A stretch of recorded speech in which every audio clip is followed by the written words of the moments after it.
banyak penulis, termasuk Pak Sokrates. Papua berintegrasi dengan Indonesia dengan tulang punggungnya pemerintah militer. Sebagai pemilik dan pewaris tanah itu, kekejaman ABRI terbentuk sebagai penjajah kolonial Indonesia.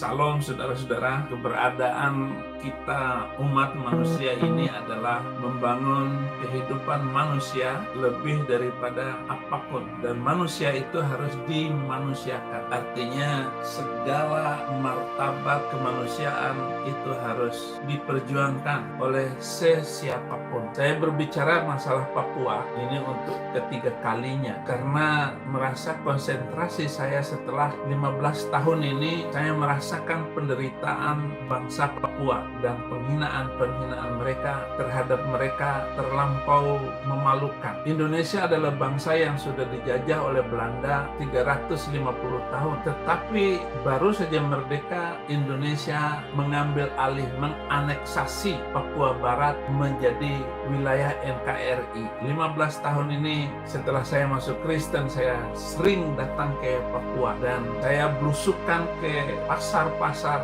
ke kampung-kampung, sampai kepada makan malam di pinggir jalan. Saya lakukan itu dan saya selalu merasakan semua berbicara sama, yaitu penderitaan bangsa Papua. ABRI memenangkan PPRA 1969 dan TNI melawan ULM WP 2018. Kita semua tahu bahwa TNI merupakan benteng negara dan ia diberi wewenang konstitusional untuk menjaga keutuhan bangsa Republik, mengusir melawan musuh yang merongrong. Itu tugas mulia dan harus dihormati oleh seluruh rakyat Indonesia. Namun dalam tugas dan peran itu, ABRI pernah memasukkan dan menggabungkan wilayah Papua Barat ke dalam wilayah Indonesia dengan kekejaman moncong senjata yang menyebabkan penderitaan orang Papua. Ada anak biak bersaksi langsung kepada saya bagaimana pamannya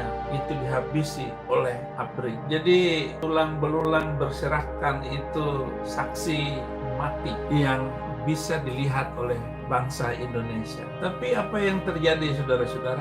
Sejarah Papua ternyata tidak didengar oleh anak-anak di Indonesia. Kenapa? Karena buku-buku mereka dibakar, dihanguskan oleh tentara. Masalah memenangkan PPRA 1969 dan TNI melawan perjuangan rakyat Papua 2018 ini ditulis dalam semangat ingatan dan kesadaran diri tentang peristiwa tragedi kemanusiaan yang memperpanjang dan mengekalkan penderitaan bangsa Papua. Sebagai pemilik dan pewaris tanah itu, kekejaman ABRI terbentuk sebagai penjajah kolonial Indonesia di Papua Barat dengan leluasa merampok tanah, mempersulit rakyat dari tanahnya sendiri, mengambil, merusak budaya, menghancurkan martabat Papua. Mereka dibantai seperti hewan dan binatang atas tanahnya sendiri. Itulah watak bangsa Indonesia yang dirasakan oleh orang Papua. Proses genosida secara sistematis, terprogram, terstruktur, dan masif. Orang Papua dibuat dijarah. Mereka diprogramkan untuk tidak punya tanah di atas tanahnya sendiri, di tanah leluhur mereka. Dibuat tidak punya hutang. Emas, freeport diambil, dirampok, dicuri, sumber daya alamnya dijarah. Kata orang Papua, kami dibuat tidak ada kepastian masa depan dan anak cucu kami. Ini realita hari ini, di mana kita alami dan hadapi kehidupan yang tidak manusiawi. Pengakuan orang Papua sendiri. Rakyat Papua Barat berada dalam kehidupan nyata yang sangat buruk dan sangat tidak normal, walaupun kami sudah berada di era peradaban tinggi dan modern. Itu kesaksian mereka, saudara-saudara. Sebelum saya mengerti firman Tuhan, sebelum saya mengerti Injil, saya tidak memahami kehidupan orang Papua sesungguhnya, kecuali setelah saya datang ke Papua. Saya sudah hanya serui yang belum sebelum saya datang. Saya sudah datang ke berbagai tempat. Apa yang dikatakan oleh banyak penulis, termasuk Pak Sokrates, Papua berintegrasi dengan Indonesia dengan tulang punggungnya pemerintah militer. Kehadiran dan sepak terjang ABRI melakukan kekerasan di Papua, melahirkan satu sikap yang khas, yaitu Indonesia diasosiasikan dengan kekerasan. Untuk keluar dari kekerasan, orang-orang Papua mulai membangun identitas Papua sebagai reaksi untuk menentang kekerasan yang dilakukan oleh para anggota ABRI dan polisi yang menjadi representasi Indonesia bertahun-tahun di Papua. Orang-orang Papua secara perlahan, baik elit maupun jelata, mulai mengenal Indonesia dalam arti yang sesungguhnya. Singkatnya, dalam pandangan orang Papua, ABRI adalah Indonesia. Walaupun Pak Jokowi sudah pernah datang ke sana, berkali-kali datang ke Papua, bahkan gendong anak Papua di dadanya. Saudara tidak bisa menghapus realita kehidupan mereka. Bayangkan harta kekayaan bangsa Papua itu dirampas, dibawa ke Jakarta. Sementara orang Papua tidak mendapatkan apa-apa dari hasil tanah air mereka. Jika saja pemerintah Jakarta mau melakukan yang terbaik, artinya memberikan hak hidup yang benar terhadap orang Papua, saya kira mereka akan menerima. Atau sama seperti Aceh, mereka tetap ingin merdeka karena Aceh juga tanah yang subur, penuh dengan hasil yang melimpah, minyak, kayu, wilayah tanah air mereka.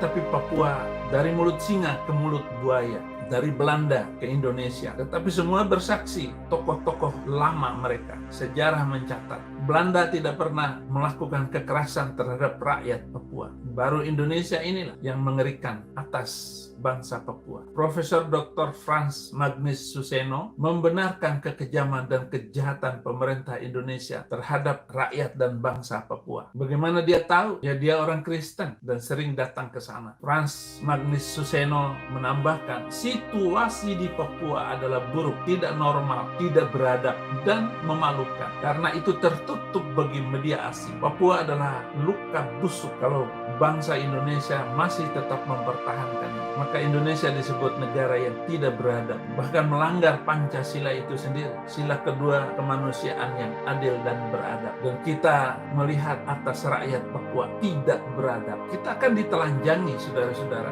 di depan dunia beradab sebagai bangsa yang biadab, bangsa pembunuh orang-orang Papua. Meski tidak selamanya pakai senjata tajam, tetapi sumber alam mereka dikuras habis untuk Jakarta. Atau Sintong Penjahitan dalam bukunya Perjalanan Seorang Prajurit Perang Komando mengakui, seandainya kami TNI tidak melakukan operasi tempur teritorial wibawa sebelum Pepera 1969, pelaksanaan Pepera di Irian Barat dapat dimenangkan oleh kelompok Papua Merdeka. Ya, tentu saja mereka takut. Pada sidang umum PBB 1969, Duta Besar PBB Gabon mempertanyakan pada pertanyaan mengapa tidak ada perwakilan rahasia tetapi musyawarah terbuka yang dihadiri pemerintah dan militer. Nah, perwakilan rahasia ini, saudara-saudara, selalu ditutup oleh pemerintah Indonesia. Bagaimana mempergiatkan segala aktivitas di masing-masing bidang dengan mempergunakan semua kekuatan material ABRI Angkatan Darat maupun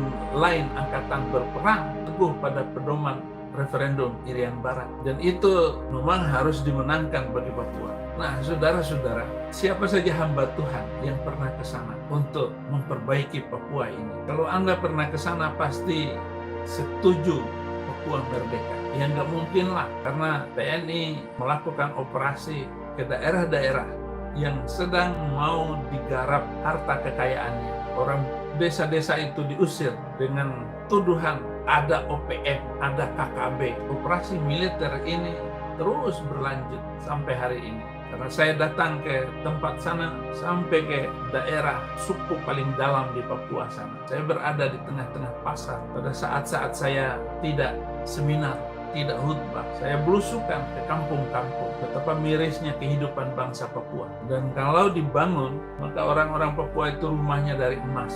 Tapi mereka dari rumah, pohon, atap, daun, dan kehidupan mereka tidak diimbangi, tidak diiringi dengan fasilitas kesehatan. Sehingga banyak anak-anak Papua yang sakit-sakitan bahkan meninggal masa bayi. Apa artinya kehidupan kemanusiaan ini kalau terus pemerintah Indonesia mempertahankan Papua ini dengan model hari ini? Jadi saudara-saudara, itu yang bisa saya bantu saudara saya di Papua untuk menyuarakan hati nurani orang Papua. Dan terima kasih atas doa saudara untuk saya juga. Dan saya tetap mendoakan saudara semuanya. Kalau saudara-saudara kita yang nonton video saya ini, tentu saudara akan nyinyir. Apalagi yang Al-Qadruniyah itu, mereka tidak punya hati dan tidak punya akal pikiran. Karena saya dimusuhi oleh mereka karena saya membongkar sejarah tauladan mereka yang sangat memalukan. Akhirnya terima kasih, Tuhan Yesus memberkati.